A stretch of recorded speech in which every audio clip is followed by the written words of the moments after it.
It's 9:03 a.m., everybody, and I'd like to welcome you to today's panel on diversity in data science. And I'm pleased to welcome a number of participants who are going to speak with you this morning. We have various institutions represented here. We have Mills College represented here, and well, actually, let me present the people that are going to present, and then let them take over. Um, the I'm going to give a brief introduction to the three people who are representing the various institutions, and then allow them to present in turn the students that are with them across the institutions. First, Dr. Claudia von Vacano. Can you say hi, Dr. von Vacano? Is the project director of the NSF IU's project at UC Berkeley and is the PI of the Measure Hate Speech Project. She also serves as the Cornell Center for Social Science as executive director. Previously, she served as executive director of the D Lab at UC Berkeley, and she will introduce her graduate student collaborators. Professor Vandana Janeja, can you say hello, Professor? Is chair of the Information Systems Department at the University of Maryland, Baltimore County. She heads the MD Data Lab at UMBC, is a member of the UMBC Advanced Executive Committee focusing on diversity in STEM, and is a member of the Advanced Leadership Cohort 2020-2021. And Susan Wang, Dr. Susan Wang, say hello. Thank you, Dr. Wang, is a professor of mathematics and computer science. She holds the Eleanor Kilgore Snyder Professorship at Mills College. She directs the interdisciplinary computer science graduate program at Mills. Dr. Wang's research focuses on data structures and algorithms, parallel computing, and computer science education. She is interested in broadening participation in computing and data science, especially by women and underrepresented groups. I myself will serve as your moderator. I'm a professor of psychology at UC Berkeley, but will not be taking an active role in today's presentation. The most I will do is wave frantically when people start to go over time. With that said, each of the presenters has about 15 minutes to present. You will notice that there are other people on the panel, and as I said, I'm going to be asking our panelists to introduce them in turn as the time is needed. So with that, I'm going to turn the floor over to Dr. von Vacano to get started on the presentation. Thank you for your time. Thank you so much, Professor Mendoza. It's such a pleasure, and I'm so happy to be here. Thank you all for joining us. I'm going to go ahead and share my little slide presentation here. And the way I'm going to do that is to do a Chrome tab.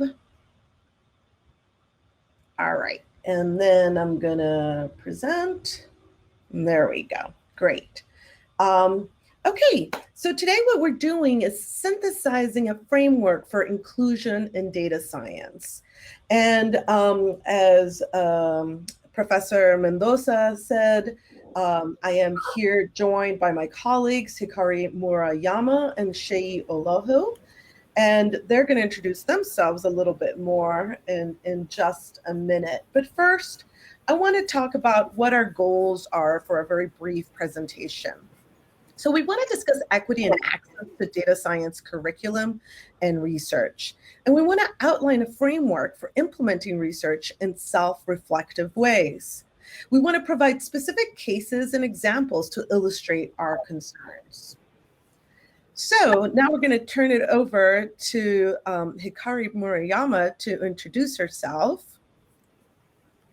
Hikari? Sure.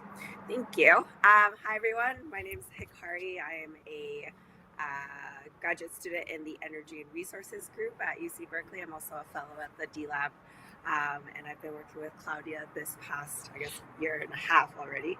And I come from a background of my family immigrating to the United States, and I'm so privileged and happy to be someone who's been able to kind of develop and really bring in both of my, I guess, cultures to be a part of this wonderful project that I'll be talking about shortly. So thanks for having me. Thank you. And Seyi? Everyone, super happy to be here. My name is Seyi and my pronouns are she, her. I'm a PhD student in the School of Information here at Berkeley, and really happy to be working with Claudia on the NSF IU's project. Broadly speaking, my research is focused on understanding and articulating algorithmic harms, specifically as they pertain to vulnerable communities. And I guess, my background is in environmental policy and statistics, first generation college graduate, proudly Nigerian American, a lot of firsts. Yeah, happy to be here. Thank you. Thank you, Seyi. So part of what we're doing is we're modeling bringing our whole person to the table. And so I want to start by acknowledging my privilege as a light-complected, educated woman who can pass as gender normative. And also say that I came to this country from Bolivia as a political refugee, and I learned English through television. And as an immigrant and second language learner, I was educated in a way that was an uphill battle that included being segregated into rooms with students who were also fresh off the boat. So part of what we're doing here in our introductions is trying to be self-reflective. And before I discuss that a little further, I want to say that at the D-Lab, which is a center that provides data-intensive research and support in the form of workshops, consulting, and data services, we have some norms of conduct, some community agreements. And so I have two here, two types of community agreements that kind of describe different approaches. So we can set the tone for the day. One is coming from the NSF Step Up Physics Together, and the other one is our own from the D-Lab that really starts with the notion of it's okay not to know. Any question is welcome. Everyone is welcome into the environment. We're going to be doing active listening, and we really want to bring our empathy and compassion for deep listening, drawing inspiration from Thich Nhat Hanh. So I just let you kind of look at that slide. And next, I'm going to motivate the work that we're doing. Today, we're talking about two branches of research, both grounded from the D-Lab, but in partnership with many different institutions and centers within those institutions. So today we're referencing the two branches that are first, the diversity and data science NSF IU's work with both Professor David Harding and our moderator, Professor Rudy Mendoza. So that's one branch. And the other one includes Professor Dave Harding and Victoria Robinson, among other collaborators, including Hikari. And that one is the one that is going to talk about community-informed data and data that informs community in an inclusive research practice. So what motivates this work is the persistent fact, sadly, that although there's been efforts made and hopefully progress made, that we still see at UC Berkeley in the most recent My Experience survey that Black, Indigenous, Latinx, and Southeast Asian students have statistically significantly lower levels of feelings of institutional and faculty support as compared to their white and Asian peers. And students also reported more bullying and exclusionary behavior and felt less valued by campus faculty and leadership and less respected in terms of their ethnicity, socioeconomic status, gender identity, religious beliefs, and incarceration history. So part of that is what motivates us thinking about synthesizing frameworks for how we can evaluate and assess and think through what are different curricular program components and how that comes into informing our own research. So here I provide in this tiny URL an example of self-definition. and ways that we can promote respect for communities of concern. So this comes from the Underground Scholars, who are a group of previously incarcerated scholars, and they created a language guide that you can download yourself through the tiny URL. And here are some examples of how we could reclaim language from language that minoritizes us as communities that have a voice that's lesser or silenced and not part of the mainstream, to really recognizing historical oppression and being historically underserved. And so there's two areas that the NSF-IU's Diversity and Data Science at Berkeley has been focusing on.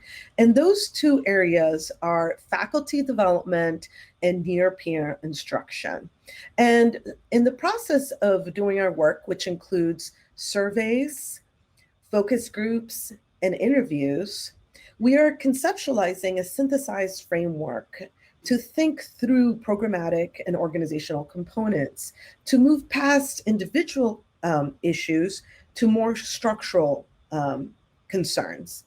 And so the near-peer instruction is something that we are theorizing that is both a tremendous strength, but also presents significant challenges.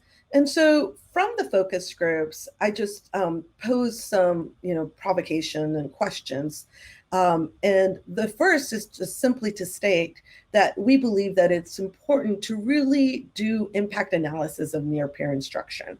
What kind of results are we getting from near-peer instruction? And what are both the positive and some of the challenges that are coming out of near-peer instruction? And drawing from one of the focus groups, and these focus groups were moderated by students who belong to the community of interest. One of the themes that came up is that higher education is a huge investment for marginalized communities, and arriving at a large university with large courses that are primarily taught by near peers may not be as attractive to transfer students, for example, or historically underserved students as it is to the administration or to faculty. And if near-peer instruction occurs, what training should be provided? And so this is a quote, which I'll let you read yourself, from one of the participants in a focus group. And to me, there's several important factors that come up in this quote. First of all, it just shows the power of peer-to-peer support, right? That peer-to-peer is the single most important place where students are going to go to get advising, to understand what classes to take, to know what sections are stronger than other sections, what TAs are more accessible to them as Black students, for example, in this case. But it also points out a few things, which is that there needs to be a trajectory that goes through formal and informal groups, and that includes mentorship and support, in this case at the D-Lab with graduate students, core staff, and faculty, that really grows those students and provides them even a physical third space, I would argue, to really foment their development and for them to have a place to get the support that they need. And finally, before I turn it over to my colleagues, I just want to say that I want to foreshadow that what we are thinking and what we're seeing is that both the near-peer instructors and TAs, as well as faculty and instructors in general, may benefit from what we believe is a bit of a gap in the literature. There's not data science specific or STEM specific culturally responsive faculty development.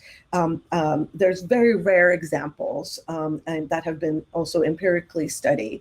And so these are some of the areas that I want to point to that also resonate very much with the survey data that we're looking at and the focus groups that we're analyzing. Issues such as addressing bias and discrimination in transparent ways. Thinking about inequities in assessment systems. This is something that we've heard a lot about from students, which is what is, and also we know from the educational research that grades and assessments are not teaching and learning, and take a lot of time away from actually the instruction. And that our communities of interest benefit from more project-based learning, which you've heard a lot about this week. But let's think very critically about the way, the time frame, the transparency of expectations. Our students are feeling very pressed, especially under the current circumstances. And sometimes any minor adjustment really throws a huge curveball for them. They're working, they're taking care of their families, and they need a lot of transparency in terms of the timelines and expectations. And addressing structural biases that come from the inherent roles of instructor and curriculum, the power relations that are implicit in those. Interrogating microaggressions, and providing multiple opportunities for research, mentorship, and support. And that takes me to the research aspect, which, of course, this is all training for research support. So I'm going to hand it over to Hikari, and thank you so much for your attention. Cool. Thanks, Claudia. So I, along with Claudia and David Harding and Victoria Johnson, as well as my interdisciplinary team, was able to work on this project called the Digital Health Project. And one of the main deliverables from this work was the Social Justice Research Toolkit, which you'll see on the screen here. And this was developed through a lot of brainstorming sessions with practitioners, researchers, students, community partners. And we wanted to minimize the unintended consequences in these digital health related studies. And the toolkit itself had a goal of becoming a framework which could be used to kind of report and evaluate these digital health projects and research to maximize the social justice aspect. So this slide here shows kind of the generalized version of all the questions that we had come together and brainstormed and developed together. We created these questions surrounding some core pillars like equitable distribution and design, privacy, thinking about the privacy of the participants, stereotype and bias, as well as addressing structural racism. So it was really trying to tackle a whole cohort of different issues that are present within some of these research studies that we do see. So if you go to the next slide, so to bring this toolkit to the larger Berkeley community as a start, we developed an associated module to foster critical discussions and empower participants to use the toolkit to do their own evaluations. So participants use the toolkit to evaluate case studies in small groups using a discussion worksheet in small groups, with each group focusing on a certain angle. And what I mean by that is some groups were focusing on, oh, if I was a researcher, how would I use these questions to evaluate my own study or someone else's study? And another angle could be someone coming from the participant angle, asking these questions and determining whether they would want to participate in these studies, or if they would be comfortable actually consenting to being a part of it. One of the example case studies that we were able to walk through was examining the use of the Pima Indian diabetes database. So it's shortened to PIDD. And PIDD was a database collected back in the 80s, centered around collecting data from the Pima Indian population in Phoenix, where eligible members of the community went under physical examinations every around 2 years to predict the onset of diabetes within their community. And if you go to this slide, thank you.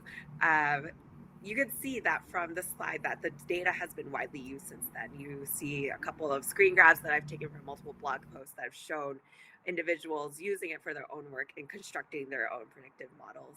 And there are also other research articles that have used this database. If you go to the next slide, the reason why it has become widespread is because of how it's available, right? The database is available on Kaggle and on an archived version of the University of California Irvine website. And the question here becomes, is it ethical that this has expanded beyond the original research study and if the original participants benefited from taking part. These participants have somehow ended up in a situation of lifelong consent while using the framework of this module. Some of the students who participated asked questions like, so how was the data anonymized for the data set? Would someone know that it was me if I was a participant? Another question was, how much information were the participants given beforehand? And what was the power dynamic between the researcher and the participants? Other questions were, did the participants benefit from the study? Did they get their data back, shared back with them? Were they able to know if they were at risk for diabetes or not? And did they get to benefit from all that information?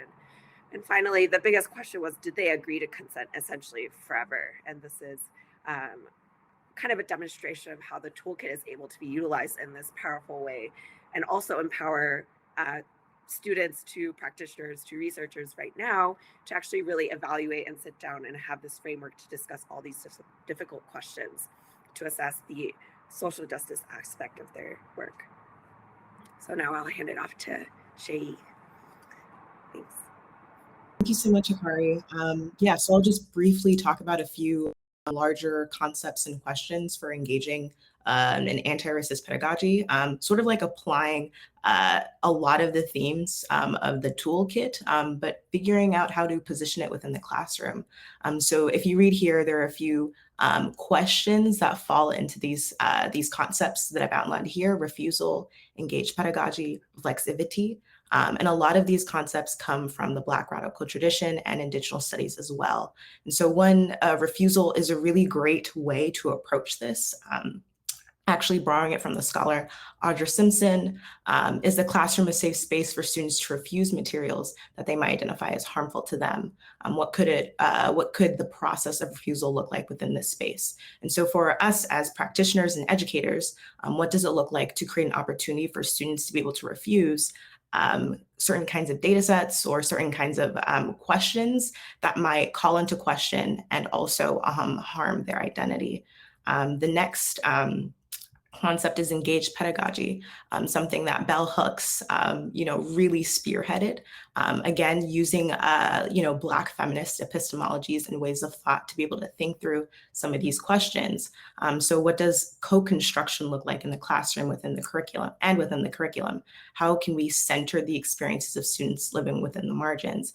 And then also by extension, decentering a lot of Western empiricism. Have you created a space for anonymous feedback beyond course evaluations?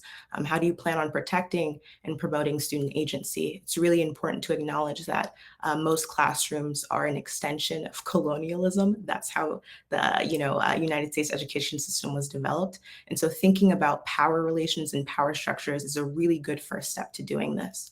And then lastly, reflexivity. How does anti-Blackness manifest within your course materials? One really good example of this, as mentioned earlier by Hikari, is through the data sets. How are we thinking about using the data? How are we thinking about data really embodying a lot of personal prejudices? And then next, how often do we stop to reflect on your teaching practices? How often do we take time to see if it's still working and if we're still creating a space that's safe enough for students to be able to learn?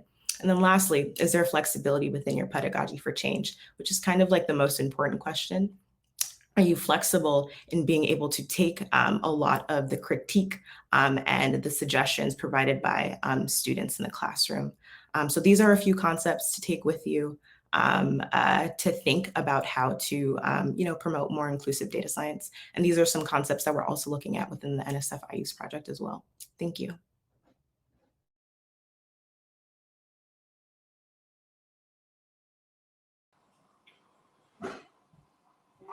Thank you, Seyi. Thank you, Hikari. Thank you, Claudia, if I may. We're now going to move on to Dr. Vandana. Hi, everyone. Sorry, I've been having some technical difficulties, so I have to keep the camera off because of the bandwidth. I hope you can hear me okay. Okay, I'm going to share my screen.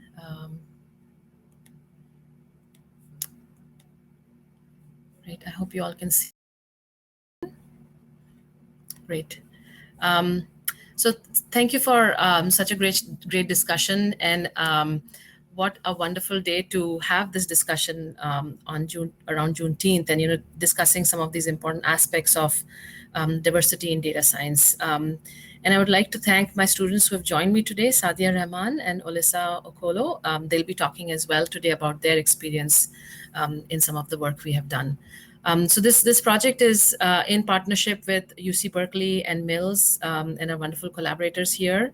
And I should mention that I'm also affiliated with NSF as an expert, so all the opinions here are my own and do not reflect that of NSF. And I'm speaking here with the hat of the collaborator here on this IU's project. So just to give you a bit of a context about UMBC, UMBC has over 13,000 students, 52% minority enrollment, so it's a minority serving institute. And UMBC really prides on the inclusive excellence and really innovation at the same time. So we pride ourselves on pedagogy, excelling in pedagogy as well as research. And that's where the strength really lies for UMBC. And I am a professor and chair in the Information Systems Department, so I can give you a bit of context for IS as well. As I mentioned, we pride ourselves on strong pedagogy and research. So we have a research thematic areas in AI, data science, health IT, software engineering, and human-centered computing. And of course, not in silos, but collaborating across each of these areas as well. And we have close to 1,300 undergraduates, students, 9 degrees, multiple certification and tracks. And it's a tight-knit department, but at the same time, it's one of the larger departments at UMBC, serving a large student population. So that gives you a bit of the context. And my role here is really in terms of bringing the Data 8 model to UMBC. And we've now offered 2 offerings of a class which is modeled based on Data 8. And as we model the Data 8 class at UMBC, we had to keep the context of the students in mind. Who are our students? What's the population? How do we adapt it to the population at UMBC? Some of the quick modifications I shared last year as well, but I'll just mention here briefly. We had to align the number of credits. So I know Data 8 is 4 credits. We had to align to 3 credits. So contact hours changed because of that. We tried to keep the spirit of the Data 8 class so that there is no prerequisite required. And again, we had to keep an institutional framework in mind in who are the students who are coming to UMBC, what backgrounds they're coming in. And most of the students do not come in with any of the pre-prep for data science. And there is as much support that we can provide during the class, which can be in the form of teaching assistants helping, fellows assisting, and so on. And you'll hear some examples from Sadia as well that we experimented this year. A quick snapshot of what we did in the class. The first time around, the class was very small, just 12 students. It had students from 3 majors. It was open mainly to the college, our college, College of Engineering and IT. And you can see off the bat that data science is such a popular area, but we had 12 students. One of the reasons we found is that students coming to UMBC come from very intricate backgrounds. They're on a very tight timeline. And we're talking about students who are maybe transferring from community colleges or students coming from very diverse backgrounds, and they want to graduate quickly. So adding another class increases time to graduation, which is a serious concern for students as well as the faculty.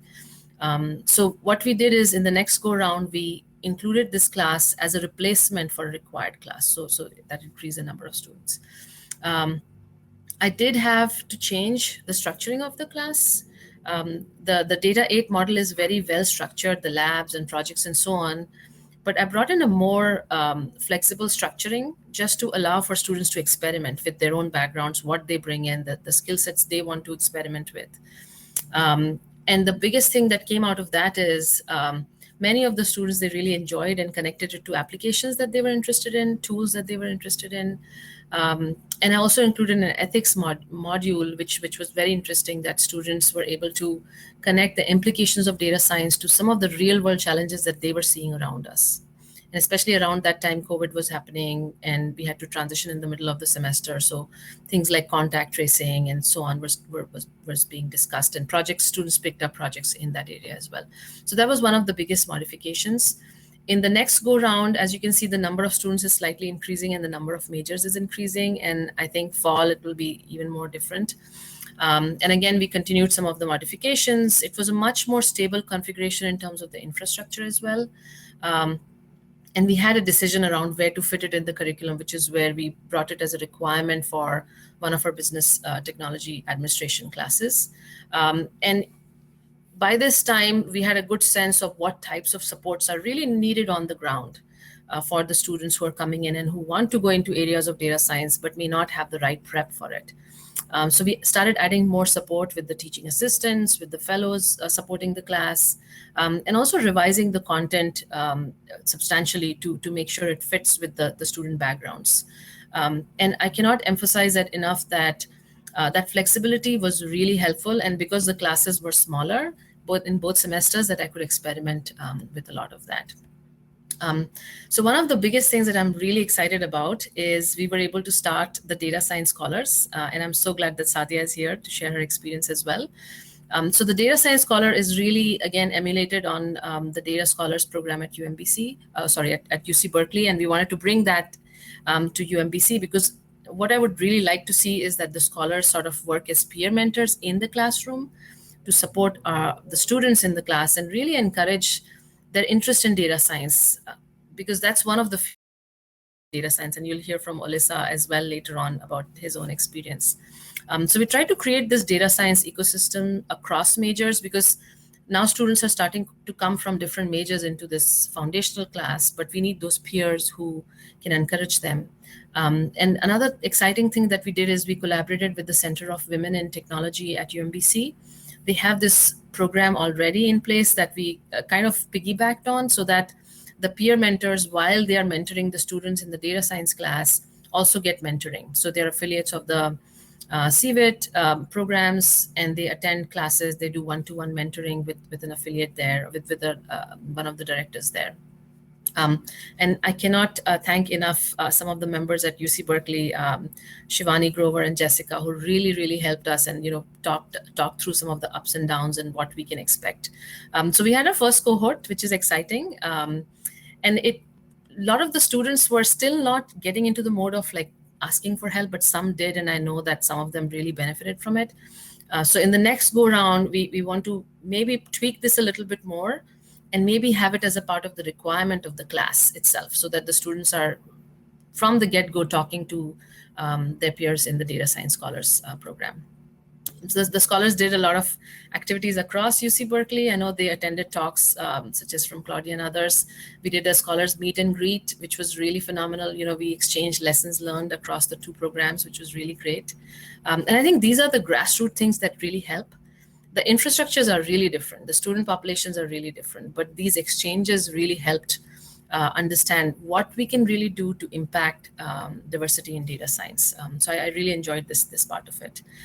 So with that, I want to bring in Sadia, who's recently graduated from UMBC, and for her to share her experience in the data scholars. Go ahead, Sadia. Hello. Before I get started, I just want to thank everybody for allowing me to have this honor of presenting, and also being incredibly humbled to be able to speak among such great individuals as yourself. But as Dr. Janeja said, I am one of the 4 scholars elected this past cohort, along with Anya Hossein, Talina Elzabain, and Curtis Bright. So considering that this was one of the first, this is essentially the first cohort of data science scholars at UMBC, it was, needless to say, fairly experimental. We had 4 core activities and responsibilities as scholars. The first and most importantly being peer mentoring. This was where our responsibilities really tied into. So like Dr. Ginny just said, it was an incredibly small classroom, so we did not necessarily receive all that many students. I think collectively we may have gotten 6 or 4 unique students coming in to chat with us or ask for help. But given the scope of the number of students, six out of 18 is actually a pretty good turnout. Some of those students were consistently returning, something that I'm sure some of my colleagues could attest to.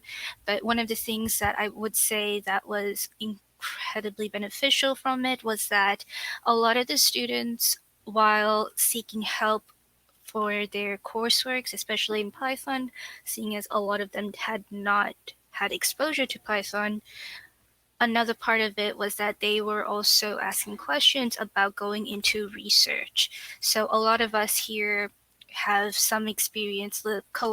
This cohort scholars have experience with research, maybe a semester or two. However, it's not exactly something that's written on stone with like a guideline as to how to go into research at UMBC, and I'm sure this is the case at most institutions. So students were fairly confused as to what kind of path they would have to go down to get into that, and which we were more than happy to provide that kind of information. And I believe one of the students from that class is actually joining Dr. Janeja's research this summer. I'm I'm hopeful. But like Dr. Janeja said, the sessions were not mandatory. They were based on whenever the students could attend. One of the scheduled timings of our office hours. So one of the things going forward we could try is implementing mandatory sessions so that there's at least some established communication between us, and also providing that little push for the students to ask for help. I know that's an incredibly difficult step to take, especially just speaking from my own experience. The second one was attending seminars at UC Berkeley. I can personally attest that these were incredibly informative sessions. I know Dr. I know Dr. Claudia was at one of those sessions, and it was incredibly enlightening to listen to how data science could affect and include minorities as well, because that's not necessarily always something that's at the forethought of our minds when we think about data. So they were incredibly informative sessions, and also a massively great opportunity for networking. I myself can attest to forming great connections and meeting amazing people from these sessions. However, seeing that we were recruited almost mid-semester, we were only really able to attend 2 sessions in the entire semester. So moving forward, maybe implementing a structure where students could attend more of these sessions would be incredibly beneficial for us. And of course, piggybacking off of that, another part of I wouldn't necessarily say this is a responsibility, more so it is a perk, would be networking, not just an extension to UC Berkeley, but also in our own little network at UMBC, which, going off of that, we were volunteering at the Center of Women Technology, CWIT. Ironically, actually, three out of the 4 scholars were already associated with CWIT. So with that in mind, it was also an incredible way to get that connection and reach out to recruiting more students as well. But it also, and I speak on this for Talina, who was not a CWIT affiliate until being a data science scholar. It was an incredible opportunity for her to network with more students who are cyber scholars and CWIT scholars as well, along with a lot of the facilities and resources that they could provide. So all in short, while this has been an incredibly trial and error form of going about things, especially for data science scholars, seeing as we're the first, I would say that we learned significantly more than we failed at. Moving forward, there's a lot we can build, but needless to say, I'm incredibly excited to be part of this endeavor, and I'm hoping to further build this institution and infrastructure. And thank you. Great. Thank you, Sadia. And Sadia summarized some of the challenges and lessons learned really well, so I really appreciate that. And interestingly, Talina is also doing research with me this summer. So great stuff coming out of that. Speaking of research, I want to move on to Olisa, who was in the IS 296 class in the spring, and to share his experiences from the class itself, and maybe also share how he saw the data scholar's perspective too. All right. Hello, everyone. I just want to start with, I'm so thankful to be here. I was a business student like 3 months ago, so I can tell you this wasn't in my plans for 2021. So my background is, my family's immigrated to the US. I'm a transfer student from Nigeria. Right now, I'm still in the honeymoon stages of my data science journey, and I recognize the pressing need for diversity and inclusion. I was a member of the IS 296 class, or a student rather, and I'm just going to be sharing my journey on what that class was like and how it's put me on this data science trajectory. All right, so if we can move to the next slide with the timeline. Awesome. So as of winter 2020, 2 people that I respect very much were taking data science classes online. And at the time, data science seemed wholly inaccessible for a person like me who had only taken Calc 1. So I registered for the IS 296 class to replace one of my required classes. I guess the strategy worked for getting more business students on. So fast forward to spring 2021, when I'm 2 weeks into the class, I quickly realized that I don't need the mastery of statistics and algebra to just get started. You really just need to know how to ask questions and find the answers with data. So the class started with a very well-structured approach where I learned the fundamentals of inferential thinking, and I wrote my first lines of Python. But the real magic happened for me when we switched to a bit of an unstructured style. So we were able to start the Jupyter notebooks from scratch, choose what libraries and modules we wanted to use, and form our own hypotheses. So as a business student at the time, one of the projects that I turned in was with Tableau, and I explored a data set of car data to find the best options for a fleet of cars for a hypothetical pizza company based in New York. Now, it's the summer of 2021, and I am doing research on trajectory outlier detection at the University of Maryland, Baltimore County, and learning the traditional statistical methods. Now, every time I tell somebody that I'm pursuing data science, I get 2 reactions. It's either 1, is that like computer science or something, or 2, you must be an absolute genius, which very far from. So I know there's a lot of people who are too overwhelmed with data science prerequisites to start. My recommendation is really just being there with the basics like this class has done, and being there early at like the 200 and the 100 level. From the perspective of having data science scholars, it was incredible. I went to Curtis, who was one of the other data science scholars, like 4 or 5 times throughout the semester to help me with projects and to help me with research, as well as just helping me with a few problems I found in Kaggle. So having the data science scholars really influenced my decision to take on this data science journey. And today I've switched my major and I'm doing research with Dr. Janeja at school. That just about wraps it up for my journey. Thank you guys again. It's an incredible honor to be here right now. Great. Thank you so much, Olisa. I think the students really summarized on the ground some of the things that are taking place and how we want to include, increase diversity in data science. And we are seeing some of the foundational things that need to be addressed in terms of infrastructure readiness, in terms of peer mentoring support, in terms of encouraging students to do research and so on. I know one of the things that Olisa did, and he'll be very modest, but one of the things he experimented in the class was a tool, just Tableau. One of the assignments that I did ad hoc was exploration of a tool, because when they go out of the class, they need to be able to do other things beyond the Jupyter notebooks and such. And as he was doing Tableau, another PhD student of mine who was published extensively needed help with Tableau. So we brought in Olisa to have a discussion with him. So I think those are the types of connections that emerge as well.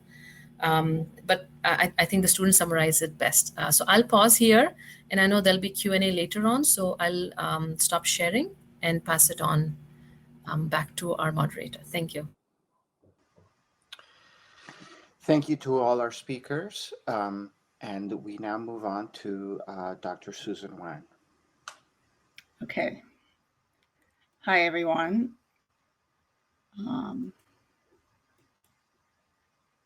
I am sharing my screen.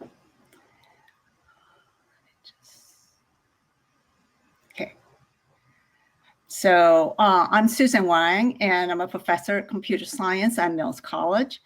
It is a women's college located in Oakland, California, in the San Francisco Bay Area. And I've been a faculty at Mills for over 25 years.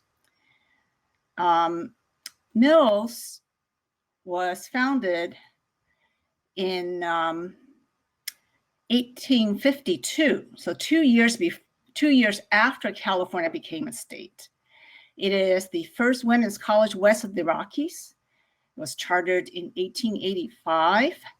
The first women's college to offer a computer science major in 1974, and we have a diverse set of students, including students of color, 65%.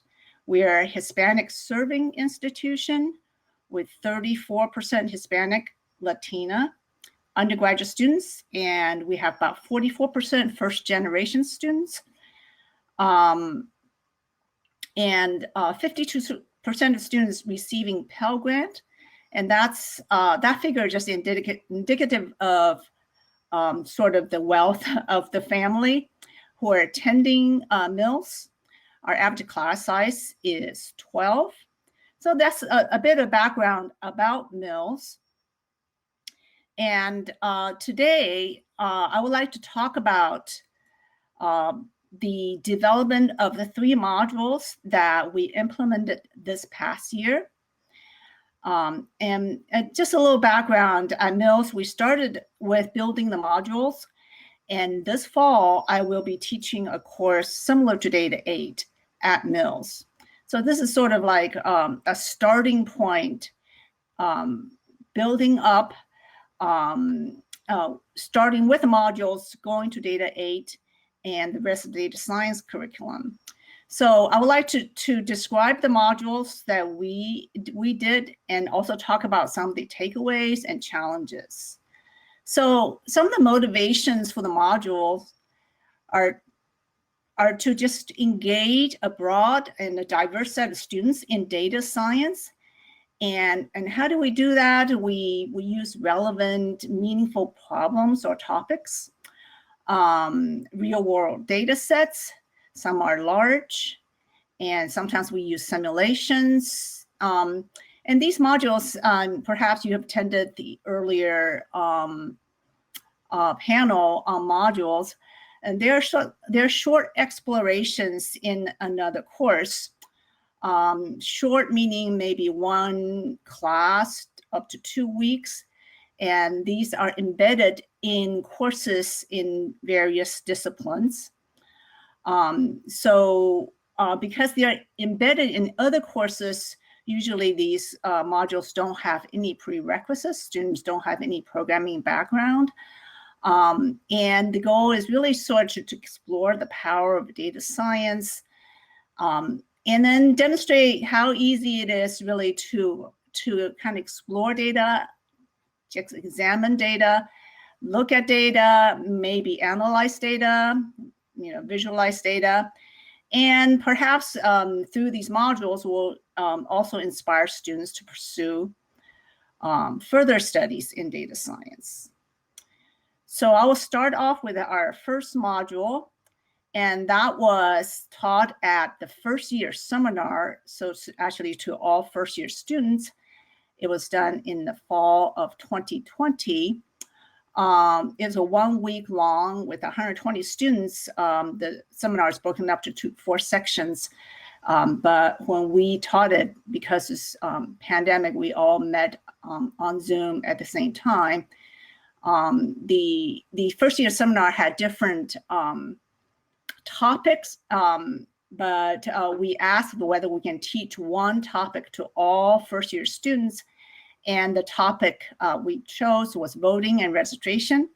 And we, purposely coincided the teaching of it just prior to the election. to generate kind of interest. And the focus of the seminar, the module, was on presidential elections. We gave the historical perspective, and then we sort of compare voter turnout, registration rate at the national, state, and regional levels. We also examined voter characteristics, including gender, age, race, education, and such. And the data sets we used came from U.S. Census Bureau, as well as California state elections. And I just want to give a little breakdown of our student body. The first year students are all female identified, and they're, as you can see, they're a rather diverse group. So one way we try to motivate and try to also make the module a little easier to interact with the data and to examine data is by using, so interactive tools. If I can use a pointer. So for example, buttons such as this, so we can do different type of graphs. We can look at registration rate, turnout rate. We can have drop-down menus, so then we can compare different rates.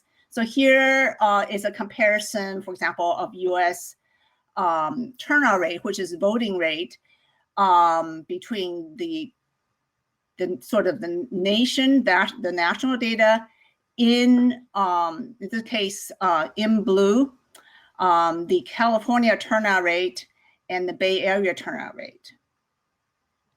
So, so this is kind of a demonstration of how we use sort of these interactive tools, so then the students don't need to do programming, but then have the ability to examine different data. The next module we developed was for the probability and statistics class. This was done in the spring this year with 11 students, and it's introduction to probability, and we used, in this case, simulation to run trials, and then after we run trials, sort of observe results, and then that may inform of probability, or inform what type of result we should get theoretically. So one of the problems that was in the module was this Monty Hall problem. You may be familiar with this, and through the TV show, and then the students can run trials to get a sense of what's going on, if we calculate the probability, what that should be. And this problem has had a lot of interest in a lot of publications. The result wasn't quite obvious at the very beginning. So that was our second module. Our third module was done for the public health and equity class. It was developed this spring, but it will be taught in the fall. We've presented to the instructor and the TAs already, where we use doula training survey data. And that survey data was part of a previous class collected by students. What they did at that time was they collect the survey data and did some sort of manual analysis using Excel. And then we converted that to a Python notebook, and show how to do it that way. And we also use Framingham Heart Study data to show a larger data set and to see what you can do with a larger data set automatically. So these are the three modules we developed. And I would just like to now talk about some of the takeaways and lessons learned. So in order to develop these modules, you first need to connect with faculty in other disciplines to explore ideas and to find out what potentially could be used.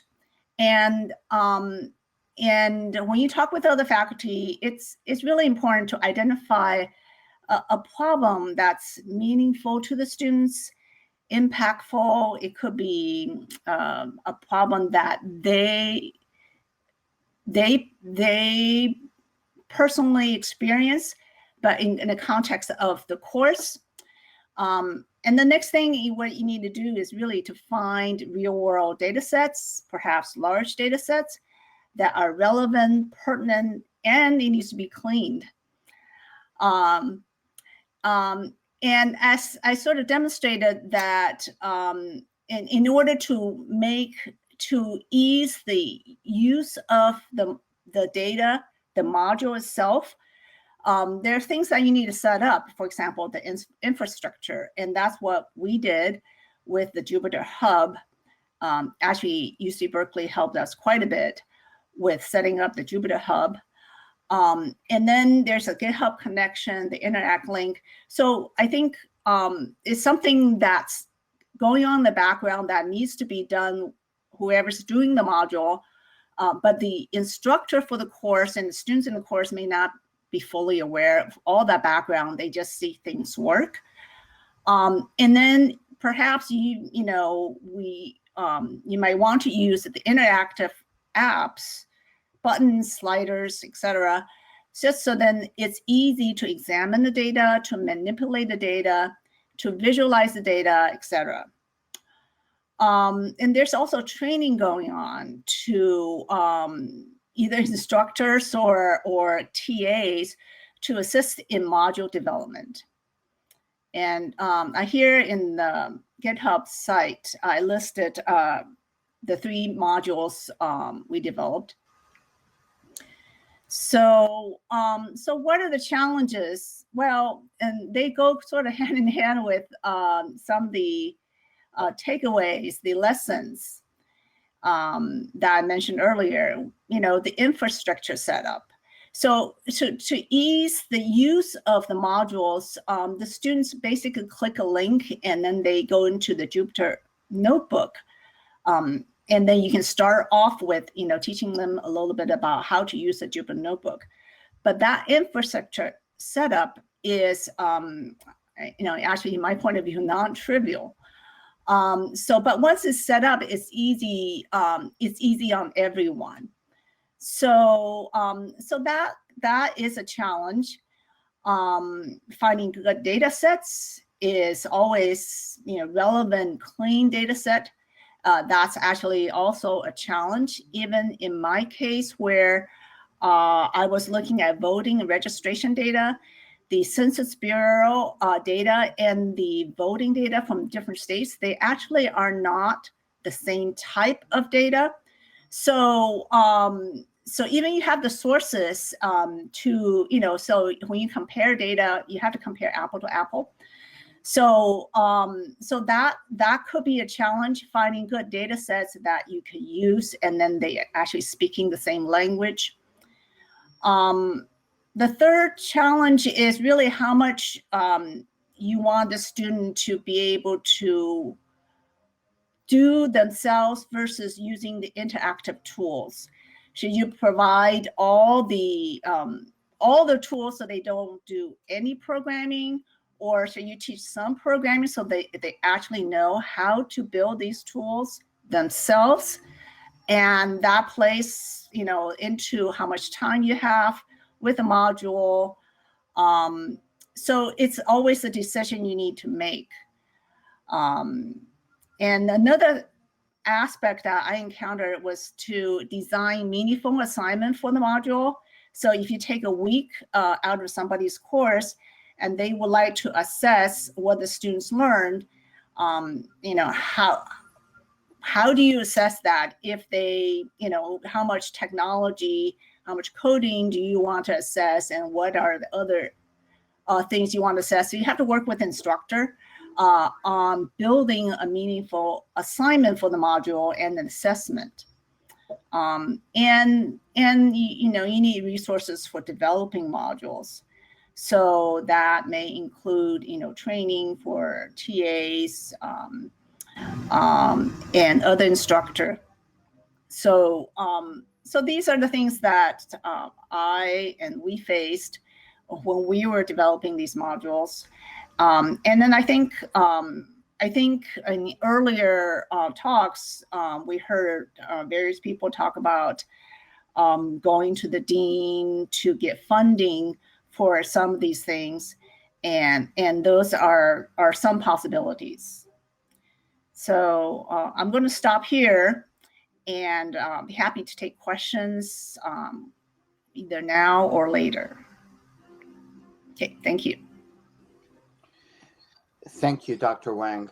I have to admit that I am a little bit confused because I have 4 speakers on my schedule, but so it's not clear to me whether Seyi has another speaking role independently or if there was a 4th speaker scheduled. No, there's no 4th speaker. Okay. Thank you for that clarification. So now we have about 25 minutes for just Q&A, for interaction among the panelists themselves. As I say, I'm not, I'm going to be mostly in the background. I do encourage our panelists to go to the Q&A tab of the app, and we already have quite a few responses. The most recent one is at the top, so I want to make sure that there's a couple of questions from Anonymous at the very bottom. I want to make sure that people address those. So I will just open it up and encourage our panelists to interact and ask each other questions. I do see a lot of gratitude in the chat, particularly towards the involvement of the students, and so I want to lift that up, lift that gratitude up, and also thank everybody for their insights. Great. If I can pick up and tease a question from the Q&A around requirements of higher math classes and such. I know I've had that discussion with many of my students. I know for example, Alyssa and I were just talking about it the other day, that sometimes students get discouraged with all of these higher math requirements before they even think about data science. I don't know if Alyssa, do you want to share a perspective on that? I can talk, but I would love to hear your perspective here. All right, definitely. So it's like one of the earliest questions or the most recent questions phrased it. It's like drinking from a fire hose. There's just a lot you feel like you have to know. But more often than not, you just need to get started and you can learn along the way. Granted, it's a labor of love, but it's definitely worth it in the end. So in my situation, I'm on Khan Academy for hours in a day, just learning more about higher math and linear algebra to make me a better data scientist. So don't ever be discouraged by what you need to know before you start. You can always learn it along the way. It's just important that you're on the road before you worry about moving forward. Thank you. I'll just add one more thing that we had a difficulty setting up this class in the degree requirements. And I've also heard from other colleagues who feel like you need to have XYZ pre-prep before certain data science classes. But I feel like a class like IS 296, which is modeled on Data 8, it's really important to keep it without prerequisites, to open up the door for experimentation, for bringing in students. For example, Alyssa was in business degree and then he moved to realizing that he loves data science. I think there needs to be more room for that. And as students advance, I feel they can take those required courses as they mature in data science. So it shouldn't be like a big red flag right from the get-go. But I really love that Data 8 had no prereqs, and we had to have lots of discussions on campus to keep it that way. Just so even though students don't come in with the prep, can we bring in the structures to help prep? So I'll stop. So there was a question about whether it's hard to inject data science or data science module into a course in for example, the first year seminar course. So I think that part is always a bit of a challenge in that you're going to take away a week worth of class time from a course. And in this first year seminar course, there were 4 classes, 4 sections. They actually all taught at the same time by 4 different instructors. And they each had a separate topic. So we, sort of broached the topic of introducing data science, but using that voting, I think that because the topic itself and the timing of it, we sort of asked whether we could teach that in October, just prior to the November election. That made it a bit of an easier sell. So then to get everybody motivated about, data science and about looking at voting data. So I mentioned earlier that for me, it was the harder part was coming up with an assignment, an assessment of how much student learned and what was the learning goal of that module and how to assess that. In this case, the instructors all assign readings on voting, on some disparities on voting. So the student had to answer questions regarding those. They were not related to the direct data presented in the module per se. So it was more of on the side reading. So I do find finding, designing good assessment or assignment associated with the module a bit of a challenge, especially if you're injecting like a project-based, so then you're presenting a project introduced from outside, you design a new project, a new problem that you would like the student to look at, and then how do you then get students to be kind of involved in it, play around with it, and answer questions that's a little bit deeper rather than, what does the data say by fidgeting with the application. My other cases of getting in the course sometimes are not necessarily successful. For example, the doula training data, it might that part may be an additional workshop that student need to attend. The instructor doesn't have time for that module. So we'll see how that works out, and then how having an additional workshop so then student have to attend, how they feel about that aspect. So some of that is not all that easy. To take a step back, also regarding a couple of interweaving a couple of questions and reinforcing what I'm going to use first names if that's okay. Vandana had just been talking about that we found that across the surveys and focus groups, the notion of prereqs was a really big topic, because remember, a lot of students are coming in as transfer students or underprepared, historically underserved. And so there was a question about that. And I think that we want to emphasize that at UC Berkeley, there's a summer course that can help you get oriented to some of the materials of the foundations of data science. And so that using that summertime for catching up is a really great way. And of course, always maintaining the rigor. Nobody, I think, here would for a minute say that we should loosen up the rigor. The rigor needs to be maintained high, and we can measure up to the rigor. It's just that the sufficient supports need to be there. So the summertime, and then as was presented, the Data Scholars program is a course within a course in a way. So the Data Scholars provides additional supports for communities of interest, and that is within the larger Data 8. So it's concurrent. So I guess all that to say that that what we need to do is provide additional supports, not to lower the requirements.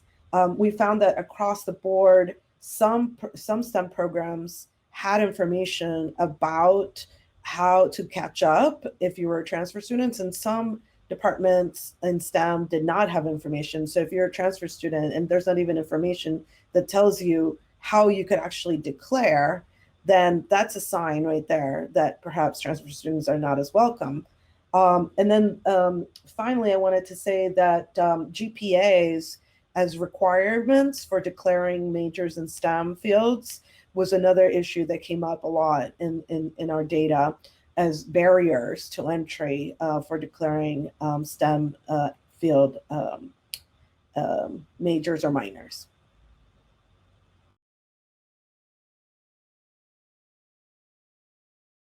If I can address one of the questions from the chat Q&A, I was trying to type in, but my response was too long. So the question was around the balance of degree requirements and ensuring how you require enough to have the competency and rigor without requiring too much to discourage groups from signing up, underrepresented groups from signing up.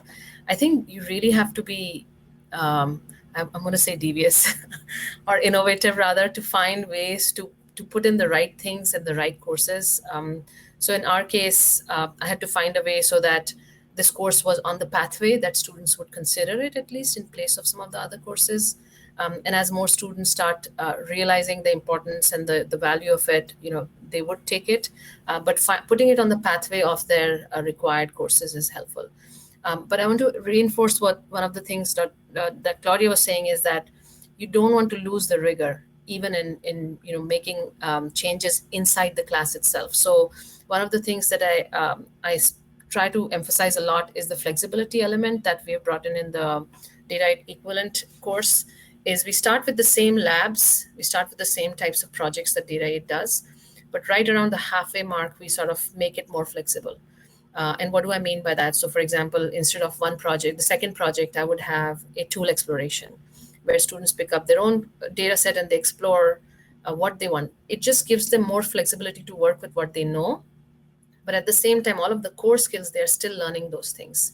And then another week, for example, I replace the privacy lecture with the ethics module, and then again, have them discuss case studies around that. So it's just adding more flexibility to bring in their own individual thinking and their own learned experiences. But the rigor is still there. So I really want to emphasize also what Claudia was saying, that these students are amazingly smart and motivated. They actually go above and beyond to learn things. So keeping that rigor is actually more important. And I want to reiterate something someone else was also saying about higher courses, that as students explore these things, they start realizing how these other bigger pieces fit in, and they go in and start looking at these courses that they want to register then. So it kind of follows an organic path as well. I wanted to invite Kari to answer one of the questions that came up, because it's about, is providing multiple data sets, and Seyi as well, is providing multiple data sets sufficient for refusal? And I think that there's two ways to answer that question. One is in our slides that we shared with you, there's very specific questions, and also Hikari has developed a module. So I'll let her speak to that. Yeah, so in terms of selecting a data set, maybe I'll have Seyi talk more about the refusal aspect of it, but selecting a data set is a really important aspect of whether you're teaching a module or doing a whole different study based on that data set. So I think using this type of module that we've developed based on this toolkit is a great way to actually start evaluating and answer that question, because I don't know, I have had trouble in the past trying to select a good data set, and many times, like for one of the studies that I did revolving around voting rights and minority voting rights dilution, it was really an iterative process to figure out a way to figure out what data set to use and how to actually kind of manipulate that in a way that gives the whole story as we do want it, and also share that with collaborators in a way that didn't kind of enable some type of malicious use of private and personal data information. So I think using this type of framework is a great way to start that discussion within kind of your own brain, thinking about like, does this actually work? Is it ethical? As well as having a set number of questions that help you discuss that with your research group or whatever project group that you're working with. So I think that's a good initial first step, and I'll have Seyi talk about the refusal aspect. Yeah, answer the question, yes, offering multiple options for data sets, does enable refusal, even offering one, but creating a space for students to react towards the data set and to assess whether or not that data is potentially harmful to their identity expression is really important. I think the key thing here with refusal is to understand why a specific student would refuse something. So not necessarily just a data set, but then also maybe a kind of question within an assignment, text that you are reading, anything of that nature, creating an opportunity for students to be able to voice whether or not they feel comfortable talking about certain topics. Oftentimes, when now trying to include inclusive engagement of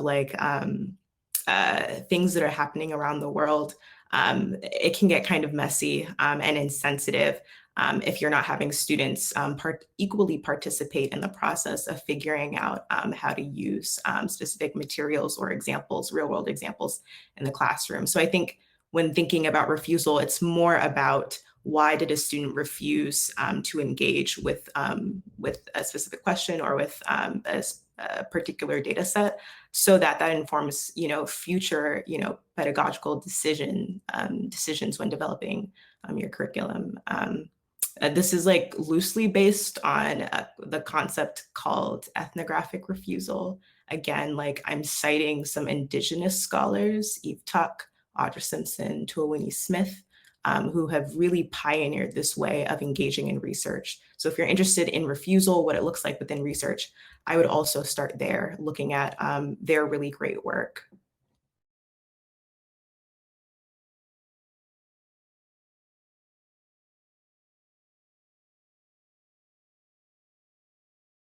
Jump on this question. Got a lot of upvotes. How does a white male professor support these efforts? How do I talk about data science ethical and inclusion issues while being part of the community that is to blame historically? Well, I'd say don't beat yourself up too much. I would focus on productive ways of being able to be an ally. Claudia dropped a really great article there. I think the first thing to do is to acknowledge your positionality, which you've obviously done, in the comment, and to continuously acknowledge it. Even as my experience as a student, both undergraduate and graduate student, I know that I've really appreciated when I've had professors of, the dominant culture really continuously talk about and identify their positionality within the classroom, and to make space for me to assert my agency. What does that look like practically? I think one of the ways that's been most helpful for me is citing other scholars who look like me and who do work that is pretty important within the field of data science. So there's a lot of work within AI ethics. You could Google it. It would take a while for me to name drop a lot of important, amazing women of color, including Safia Noble, Ruha Benjamin, Joy Buluwumi, Deb Raji, et cetera, that are really making waves within the field of data science. And so even including text, these citational practices are, they're an abolitionist tool of, again, decentering whiteness away from the curriculum. So that's one approach that I personally have really loved as a researcher, to be able to read people who look like me and are doing important work. And then secondly, creating spaces for students to be able to speak up and not be passive participants.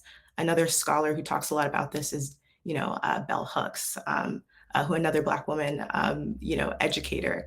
So I think those are some really good starts to this. And then continuously doing your research. There are a lot of really great resources out there, including the Abolitionist Teaching Network, Data for Black Lives, as well as a few other ones as well. So I hope that provides a good start.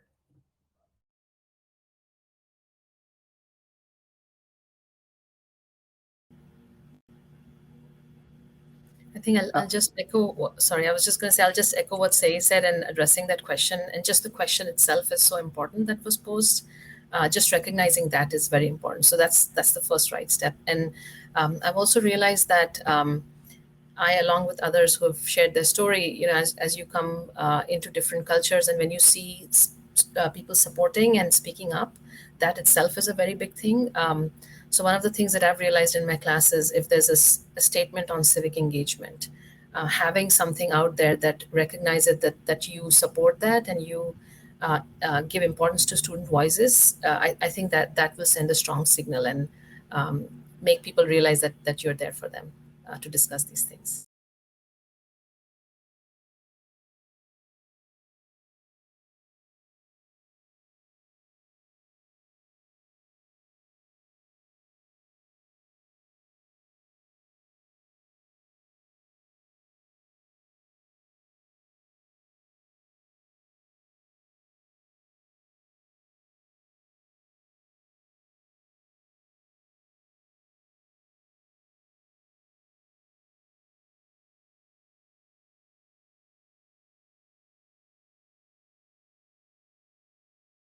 Hi, folks. I apologize. My kid is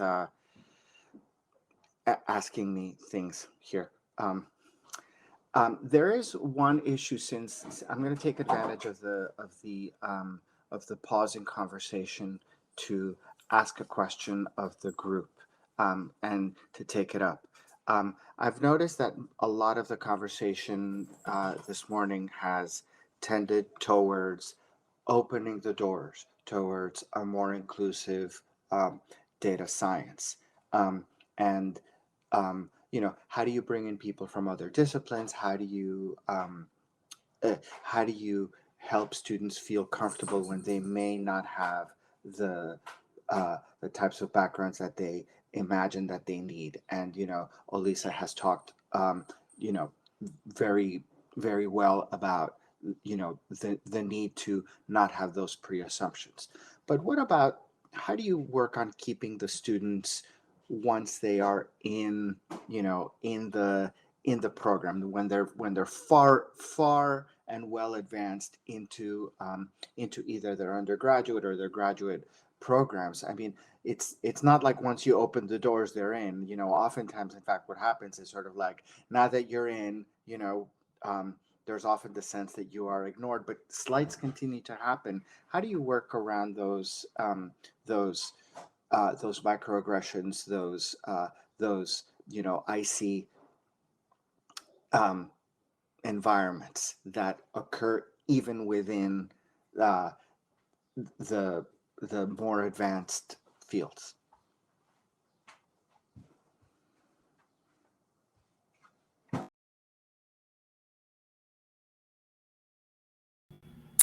I guess I can jump in if I can start.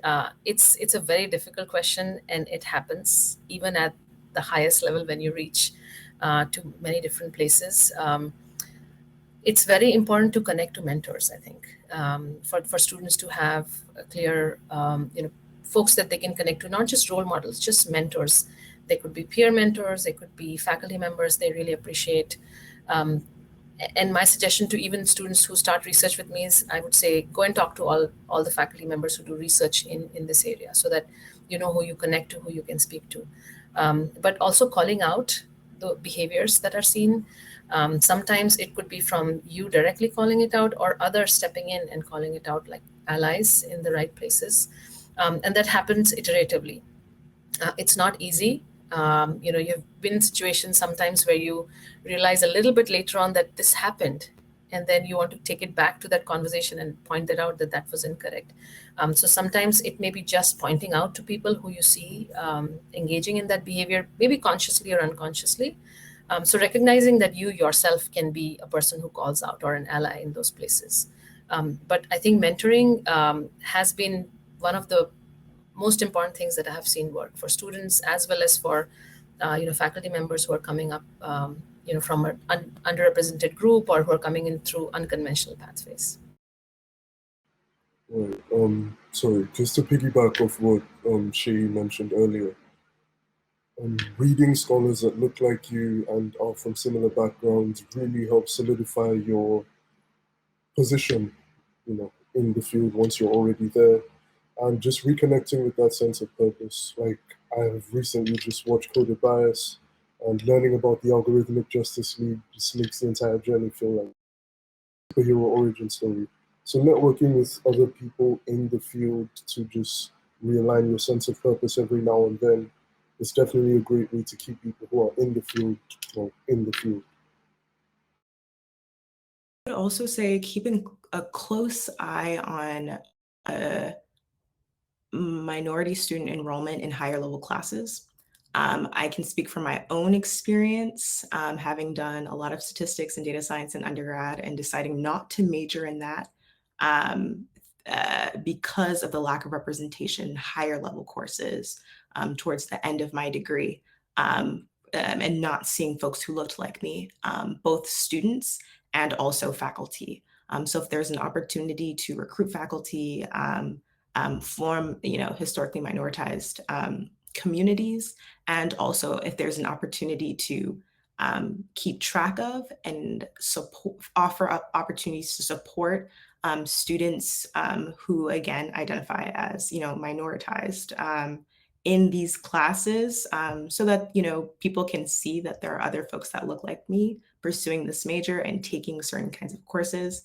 That's also very important in promoting rigor and helping these students get to the job market, feeling fully qualified to do that. I think that's like a detail that needs to be kept in mind as well. I wanted to just thank you for that. Go ahead. Oh, sorry. Just super briefly, give a shout out to Cal Nerds at UC Berkeley, and they function UC-wide, because what they do is they have a leadership development model where every Cal Nerd is a leader, a director, and so I think what Chris Gutierrez calls the third spaces, places where these students can really develop into their own and find community, I think is a really very powerful aspect of retention. Thank you, Claudia, for lifting up rather Cal Nerds. I want to